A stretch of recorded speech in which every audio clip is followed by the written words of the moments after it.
interest in acting. When did you know that acting was your thing? I knew that acting was my thing actually when I was really young. I was about 5 years old, and I knew I loved to sing. And so my parents got me piano lessons to start. It's pretty cool. I mean, I take piano. Do you still play piano? I stopped taking piano, and I wish I kept going, because being able to play the piano and sing is a really awesome thing. Yeah, I think it's important. It can help you, and it also helps you know music better. I definitely think that being able to play an instrument helps you, even if you're a singer. It helps you with your musicality and understanding how to learn music faster. The piano is great. Have you tried any other instruments? I started playing the flute in 4th grade, was it? Yeah, the flute was great because it's a wind instrument, and so it really built my diaphragm for singing. So like, I started having a vibrato because gave me that muscle strength, the diaphragm that you need for singing as well. So, for the kids listening, or not, where would you recommend that they get their acting skills done? Like schools or local theater? Yeah, a lot of times schools will have a program, like an after-school theater program. I know for me that in high school especially, we got to do the school plays, and that was one of the first training grounds I had to start testing my voice out to do, like, singing, and realizing I had a voice to sing and to act. That was fun. Back in the day, tap dancing was like a must to get into Broadway. Do you still think that tap's like, you must be able to do it? I think Broadway is changing, the style of Broadway is changing. There's a lot of different kinds of musicals now, and a lot of more of the modern stuff is kind of, I would say, pedestrian, and there's not a lot of tap numbers. So I think a lot of people I know don't tap now these days, and I haven't had to tap in a show in quite some time. I would say how to tap? I do know how to tap. I learned how to tap in school, and I always wanted, it was a language I always wanted to speak. I was always pretending I could tap until I learned the steps of tap, and I was like, I can tap, and I was really happy.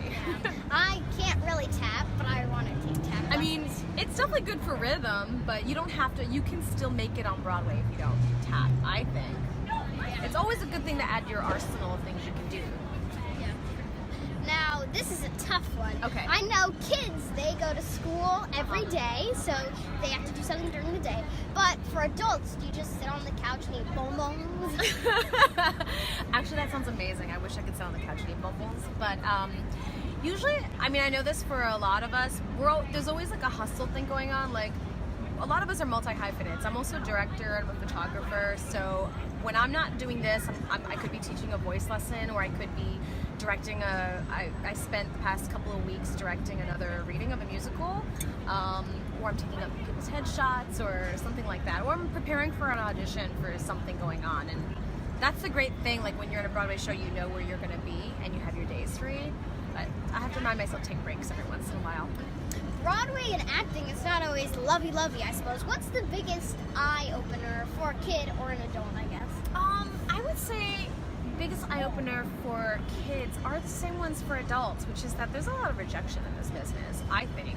Some people get lucky and they work a lot right away, but for the most part it's a numbers game, and you have to just keep at it. And just because you didn't get one thing, you have to kind of not take it personally, pick yourself back up and keep going. It's about the discipline of keep going, about keep making your art, keep doing the things you need to do, even if some companies said they didn't want to work with you. It's usually not personal.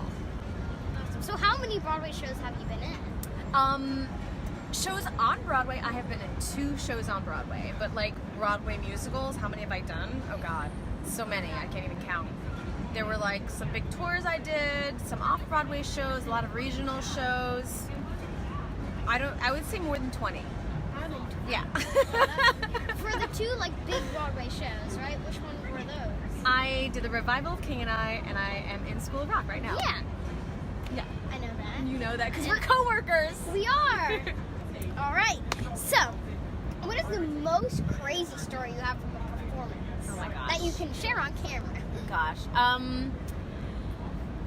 My very, very, very first show was a show called Flower Drum Song. And it was the first show I was like a dancer in. It was my first equity show, and I was really nervous. I was really young and really nervous, and nothing will prepare you for getting in front of an audience. It feels really like intense.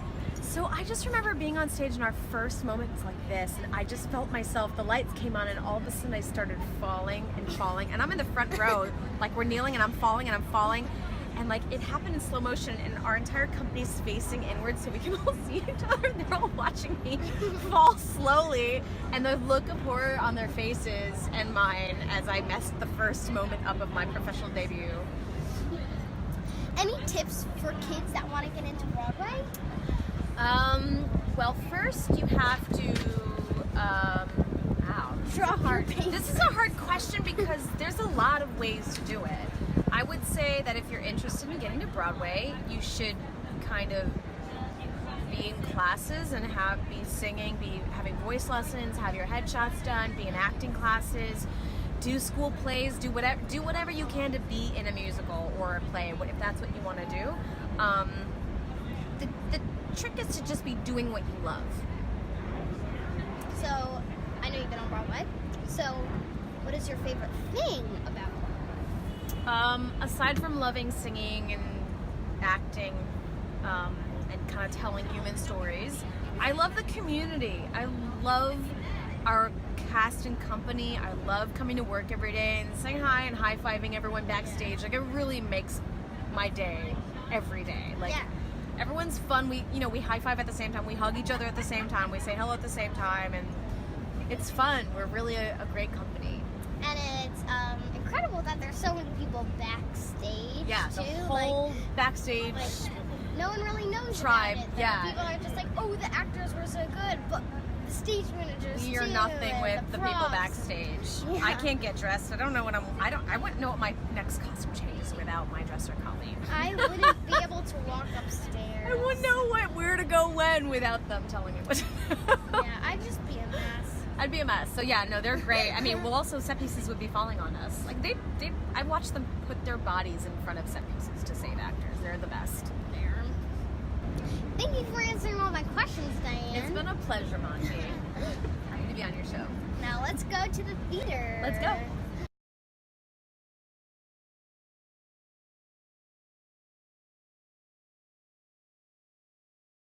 All right. All right. Were you recording that? You can cut. Yeah.